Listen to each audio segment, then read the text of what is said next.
Hi, Denise Gwen, reading aloud for you from my novel, The Heartbalm Effect, Book 1 in the Medicine Women of Alaska, Chapter 11. The following morning, before leaving for the clinic, Rachel called her dad at his office at the University of Nebraska Medical School to ask for the contact name of the doctor he knew at Mayo. "Oh, honey," Dad said, "I'm so glad you're coming to your senses and asking Fred for that job." "What job?" she asked. "Didn't you hear? I thought that's why you called. There's been a recent opening at Mayo and they're looking for a resident with just your qualifications." "I didn't realize. His name is Dr. Fred Myers, and he's in charge of the Pediatric Cancer Center at Mayo. Here's his number, and tell him when you call him that Will Lavange is going to cream him at golf the next time he sees him." "Sure, Dad, I'll tell him that." "Stay in touch, honey. It'd be a wonderful thing if you went to Mayo. I'd get to see you more often." "Okay, Dad. Love ya." As she hung up the phone, she smiled wryly at the idea of talking to a doctor about such a serious issue as childhood cancer and then discussing golf scores in the next breath. A bit incongruous, but if that's what it took for doctors to keep their sanity, then perhaps it was perfectly okay for doctors to play golf. She dialed the number to the Mayo Clinic. She got the receptionist and promptly asked for Dr. Myers. After a moment, a voice came over the phone. "Myers here." "Dr. Myers." She stirred herself from her reverie. "This is Dr. Lavange, Dr. Rachel Lavange. I'm Will Lavange's daughter."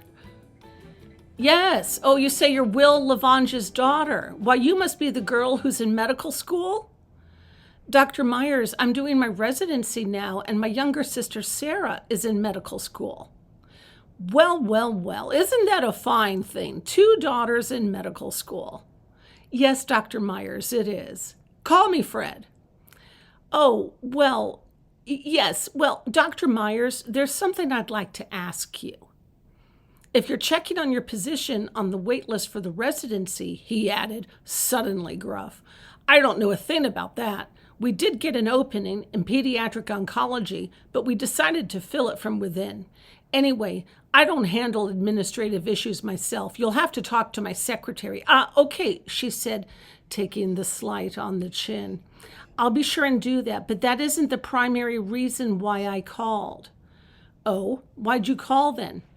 "I've got a pediatric patient, age 8 years. She has acute lymphoblastic leukemia." In her mind's eye, she saw Caitlin Borders, the frail little girl, her parents heartbroken, talking of hospice. Perhaps it was too late. What are her white blood cell counts?"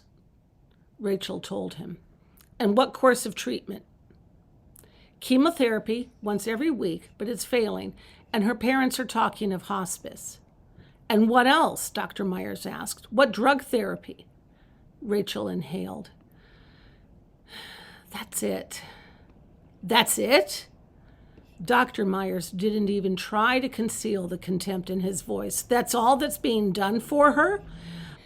"I'm afraid so. I'm at the Gnometown Clinic in Alaska, and—" "That's no excuse," Dr. Myers shot back, "for slovenly medical care. Why isn't she on the RU-486 drug protocol?" And just like that, she got her back up. "Look," she said tersely, forgetting, for the moment at least, this man might one day be her boss. "We're on a tight budget. So tight, as a matter of fact, it squeaks." "What the hell does that mean?"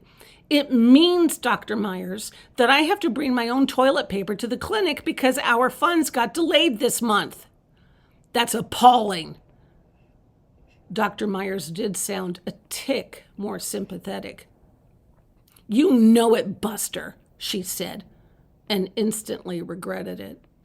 One thing to show attitude to Dr. Livingston, who seemed to like it, but another thing altogether. Look, Dr. Myers said, I had no idea things were that bad out there. I've met Paul Livingston, by the way, and I think he's an excellent physician. Okay, but even he can't wave a magic wand and make this wonderful drug protocol fall out of the clear blue sky without money. Money, she added, that we simply don't have. Hold on a sec. Dr. Myers moved away from the phone a moment. Rachel silently berated herself. Why did you have to be so rude to the man? Why in heaven's name did you call him Buster?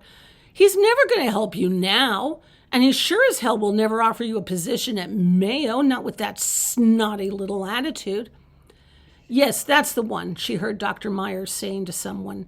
Make it a 6-month supply, will you? Yeah, I've got his address in my Outlook account. Send it out today, will you?